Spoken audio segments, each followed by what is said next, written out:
در وطنا رهنما و زمین فروشی و دکان فروشی است. در رهنما میری یک اویلی را $1,00,000 میخری، 5,000ش زکلات میگه، بیانیه میتی، بعدا میای پشیمان میشی، میگی نمیگیرم. اگر پشیمان میشی 5,000 تو سوخته، اگر پشیمان میشی 5,000 پس گرفته نمیتونی، یا بگی یا 5,000 میسوزه. اینی میتی قصه است.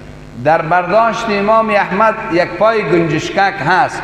متخصصان امت اسلامی ای را میگویند که ای را به کدام دلیل شرعی 5,000 میگیری؟ لذا از جمله باطل است لا تأکلوا اموالکم بینکم بالباطل.